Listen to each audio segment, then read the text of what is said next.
The morning air felt fresh and cool, carrying the earthy scent of damp soil and pine trees. Sunlight was just starting to peek through the branches, casting long shadows across the calm countryside. As I walked through the tall grass in the field behind our house, still wet with dew, I heard a soft sound like a gentle cry. A chill ran down my spine as I followed the noise, carefully navigating through thick brambles and wildflowers. Tucked away in a bed of leaves was Luna, a tiny kitten, no more than 6 days old, shivering and weak, barely moving. A wave of panic washed over me. Maxine and I had discussed getting a cat, but never in this way. Could I really save her? Holding Luna in my hands felt both precious and precarious. Her small body trembled like a leaf fluttering in the breeze. Her fur was matted and soaked, caked with dirt from the cold ground where she had been lying. I could feel her delicate bones beneath my fingers. She was smaller than I had ever imagined a kitten could be at this age, and her half-open eyes, clouded with exhaustion, struggled to meet my gaze. It was clear that she was fighting for her life, but with each shallow breath, I feared she wasn't out of danger yet. I hurried back to the house, my heart racing. The gravel crunched under my boots, and the weight of the responsibility I had taken on felt heavy in the air. Morning light filtered through the trees, casting a soft, golden hue on the overgrown yard, yet everything felt surreal. My hands shook as I unlocked the door. I needed to act quickly. Kittens that small required immediate warmth. Maxine was still asleep, curled up under the covers in our small bed, her breathing calm and steady. I briefly wished I could remain in that peaceful moment just a little longer. But I carefully placed Luna on the counter, the cool ceramic giving a sudden chill to my fingers as I started to warm a towel. I was rushing through the steps, aware that time was of the essence, but uncertain about how much time we had. Grabbing my phone, I dialed Sophie, the local vet, my fingers trembling with urgency. Each ring felt like a small eternity, heightening my anxiety as I looked down at the fragile kitten, whose faint mews only reminded me of how little I knew about caring for her. When Sophie finally picked up, her voice brought a sense of relief. "Jonas? What's going on?" Her voice was steady, but I sensed she was ready for anything I might reveal. "I found a kitten. She's just 6 days old and really unwell. She's cold and weak, hardly moving. I'm trying to warm her up, but I'm not sure it's enough." Sophie paused, the silence heavy between us. "Stay calm. You did the right thing by bringing her inside. Keep her warm and ensure she has water, but you need to get her here right away." I felt a slight sense of relief, but it quickly faded. My gaze shifted to Luna, wrapped in a towel on the counter. She was breathing, but her breaths were slow and shallow. From the other room, Maxine stirred, her voice muffled. "What's going on?" she asked, still sounding sleepy. "I found a kitten," I replied, making my way to the bedroom. "She's in trouble, and I need to take her to Sophie." Maxine sat up and rubbed her eyes. She looked at me, then down at the kitten. "I'm not really sure how to handle this, but I'm here for you." Her uncertainty mirrored my own, yet her presence gave me a sense of support I hadn't realized I needed. Neither of us knew how this would end, but there was no way we could give up now. Luna needed us to do everything possible to help her. The drive to Sophie's clinic felt endless. I kept glancing in the rearview mirror at Luna, still cradled in her towel, her small body hardly moving. The outside world blurred as we navigated the winding roads. Maxine sat quietly beside me, her hand sometimes resting on mine, offering comfort even as I struggled with a storm of questions in my mind. When we finally arrived, Sophie took Luna from my arms with care and urgency. "She's in rough shape," she said while examining the kitten, concern etched on her face.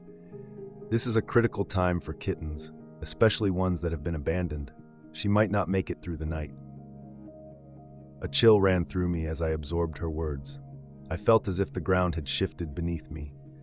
I knew Luna was fragile, but hearing how serious her condition was struck me harder than I'd anticipated. I had already invested so much in this little creature, and now it felt as though I was teetering on the edge, uncertain of what to do next. Maxine stood off to the side, watching us with a blend of worry and frustration. "What happens if she doesn't make it?" Sophie's voice was soft but filled with determination. It was evident that she was wrestling with the unpredictability of our situation, just like me. When her eyes met mine, The weight of the decision ahead felt almost overwhelming. "We'll do everything we can," she said, "but I can't guarantee anything." While Sophie focused on her tasks, Maxine and I stood nearby, the tension between us almost tangible. I noticed the worry in her expression. She was trying to hold on to hope, but the uncertainty was taking its toll. I felt the same way, but I knew I had to keep my composure, both for her and for Luna. Finally, Maxine spoke, her voice shaking a bit. "Jonas, what if we're just wasting our time? What if it's already too late?" She crossed her arms, her eyes locked on the kitten lying still on the exam table. I wanted to comfort her, to find the right words, but nothing seemed adequate. What if she was onto something? What if I was clinging to a life that was already slipping away? I took a deep breath, trying to push those thoughts aside. "We need to at least try. She deserves a chance." Sophie paused in her work, letting out a quiet sigh. "It's a difficult choice, Jonas. If she comes through, it will be a miracle. But we can't give up on her without exhausting every option." I nodded, but that uncertainty continued to hover around us. I glanced at Maxine, whose face displayed a mix of worry and frustration. I knew how much she cared for animals, but this situation felt different. Luna wasn't just a stray that we could choose to let go. This was a life, fragile and teetering on the brink. "We'll figure it out," I whispered to her, though deep down, I questioned whether I truly believed it. As time passed slowly, Sophie worked with quiet focus. The clinic was a small place, filled with the soft hum of equipment and the occasional click of a keyboard. I could hear her softly speaking to herself while checking Luna's vital signs, the machines beeping in rhythm with the silence. Maxine and I settled near the window, where the morning sun cast long shadows across the room. Yet, even the sunlight couldn't lift the weight in the air. I kept stealing glances at Sophie, hoping for any sign of improvement for Luna, but nothing seemed to materialize. Just then, a sharp knock on the door broke my concentration. Pierre, our neighbor, entered the room. His usual gruff expression was softened by a hint of concern in his eyes. "I heard you were here with the kitten," he said, his voice rough yet surprisingly gentle. "I thought I'd stop by. I've been through something similar. I'm not sure if it'll help, but I might have some advice for you." Maxine and I shared a glance. Pierre didn't usually venture beyond his farm, so his sudden appearance felt unusual. Still, I appreciated the distraction. "I'm glad you came," I replied, even though I was unsure what he could offer. As he opened up about his experiences with animals, I started to see that his visit was less about advice and more about providing support. The heaviness of the decision I faced lingered in the air, but with Pierre there, it seemed a bit easier to bear, if only for a moment. Time seemed to crawl. Luna lay still on the table, her tiny body rising and falling with shallow, uneven breaths. Despite the gentle hum of the air conditioner, the room felt stifling. I focused on her, my mind racing with a mix of emotions. Each time I reached out to check on her, I felt her fragility, as if she might break under the slightest touch. Maxine, curled up in a corner, had been quiet for a while. She stared out the window, her arms hugging her body tightly, as if trying to contain her thoughts. Finally, her voice sliced through the silence. "Jonas, what if we're doing this for ourselves? To satisfy our need to fix something? Maybe we're holding on because we can't face the possibility that she might not pull through." Her words struck me hard. I turned to her, my insides twisting. Was she right? Was I desperate to save this little life simply to feel capable, to prove I could make a difference? I looked back at Luna, her fragile form so still. A knot tightened in my chest. Would it be selfish to let her go now, to free her from this struggle? Or was it more selfish to keep her alive when the odds were against her? The uncertainty was like standing at the edge of a cliff, unsure whether to jump or step back. As the afternoon wore on, an unsettling feeling settled in. The once bright clinic felt heavier now, filled with the soft ticking of clocks and the gentle murmurs of Sophie as she continued her work. Every time I checked on Luna, I held my breath, hoping for a sign that she was getting better. Unfortunately, each visit brought the same unsettling feeling. Her small body seemed to be weakening. Just when I was beginning to lose hope, something unexpected caught my attention. Sophie had stepped away for a moment, leaving Maxine and me alone with Luna. It was then that I noticed a tiny movement in Luna's paws, At first I thought it was my imagination, but then I saw it again, a small twitch. It was faint but clear. I leaned in closer, my heart racing. "Maxine, look," I said quietly, almost afraid to speak too loudly. She moved. Maxine quickly came to my side, her eyes wide with cautious optimism. "Is that a good sign?" I had no answer. I wasn't sure if that brief movement meant anything significant, or if it was simply a reaction to the medication Sophie had given her. Still, the way Luna twitched her paw felt like a sign that she was still fighting, that perhaps she wasn't ready to give up. But what would that mean for us? What if we chose to keep fighting for her, only to witness more suffering? I ran my fingers through my hair, feeling the weight of that decision grow heavier with each passing moment. The days that followed seemed to blend together. Luna's condition remained delicate, fluctuating between moments of hope and despair. Every morning, Sophie would check on her and adjust the care plan as needed, while Maxine and I focused on keeping Luna warm, fed, and comfortable. There was a palpable tension in our home, between Maxine and me, and even with Sophie. We were so absorbed in Luna's struggle for life that we began to neglect our own well-being. Emotions ran high, and the uncertainty took a toll on us. Maxine and I were fragile too. I noticed her moments of quiet reflection becoming more common, and there were times I could sense her withdrawing, bracing herself for bad news. I knew she was afraid, not just for Luna, but for us as well. How would we handle losing this little creature who had become such an integral part of our lives? I was struggling as well. There were moments when I felt as though I was pouring everything into a situation that seemed hopeless.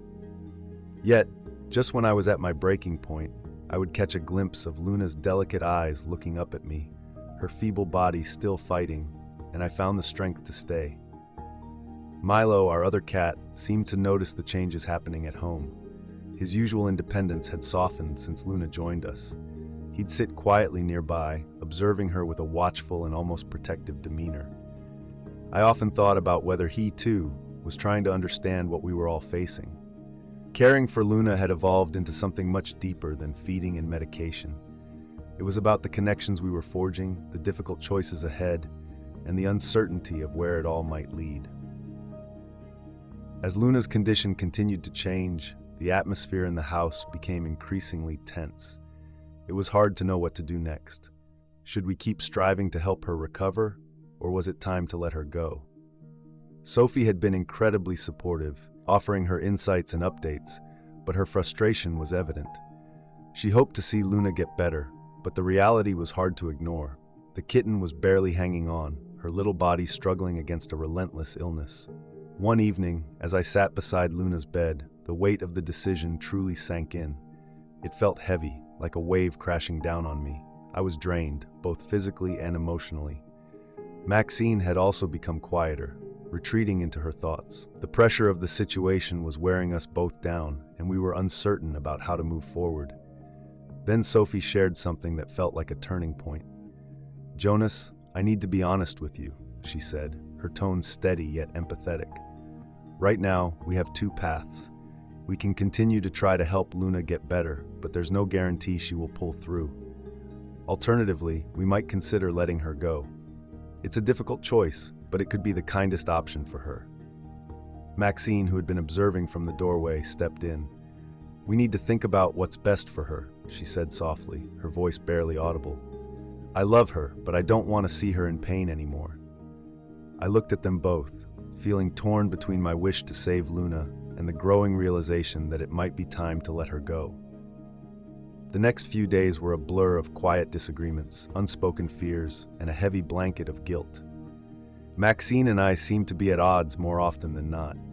She believed it was right to let Luna rest, to stop the struggle and allow the kitten peace. But I just couldn't make that choice. Not yet. Not when there was still a flicker of life within her, however faint. Our conversations escalated, filled with urgency, and every statement felt more significant than the last. Maxine had always been a practical person, but there was a tender side to her that she kept hidden. I could tell it was beginning to take its toll on her. She didn't want to see Luna in pain any longer, and I understood where she was coming from. Yet I found myself holding on to a flicker of hope, and a logical belief that maybe Luna would recover this time. One evening, Sophie came over to check on Luna. The atmosphere was tense. "You both need to decide," she said softly, glancing at Maxine and me. "It's not fair to keep her in this uncertain state." Maxine looked at me, her eyes filled with sorrow. "I just can't bear to watch her suffer anymore, Jonas. It's too much." Her words struck me deeply, leaving a heavy silence in their wake. My heart felt heavy, and I realized the weight of the decision we faced was immense. The truth was, I didn't know what the right choice was. Was I really fighting for Luna's sake, or was it for my own comfort? The night before we had to decide, I struggled to sleep. Sitting by Luna's bedside, I watched her fight for breath. Each tiny movement seemed laborious for her fragile body. Her once soft fur had become dry and tangled, and even wrapped in a warm blanket, she trembled. I could see the effort she was putting in to hold on, but the toll it was taking on her was evident. The fight to stay alive was wearing her thin, and I could no longer overlook how serious her condition had become. Maxine was asleep in the other room, breathing evenly. I wished I could share in that peace, but the weight of our choice sat heavily on my chest. It was becoming increasingly clear that we couldn't keep her in this limbo forever. Deep down, I had to confront the reality of Luna's situation. The decision loomed large, creating a conflict in my mind. Was it unkind to keep hoping for her recovery when there were no guarantees? Or was it more heartless to consider letting her go, perhaps ending her life before it had a chance to truly begin?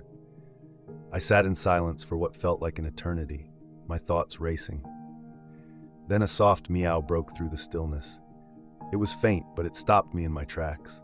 Luna was still fighting, clinging to life in her fragile way. Tears filled my eyes as I grappled with a heavy decision.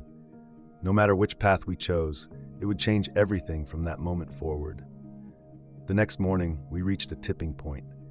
It was time to face the reality we had been avoiding. Standing in the kitchen, I held my phone, the number for Sophie already dialed.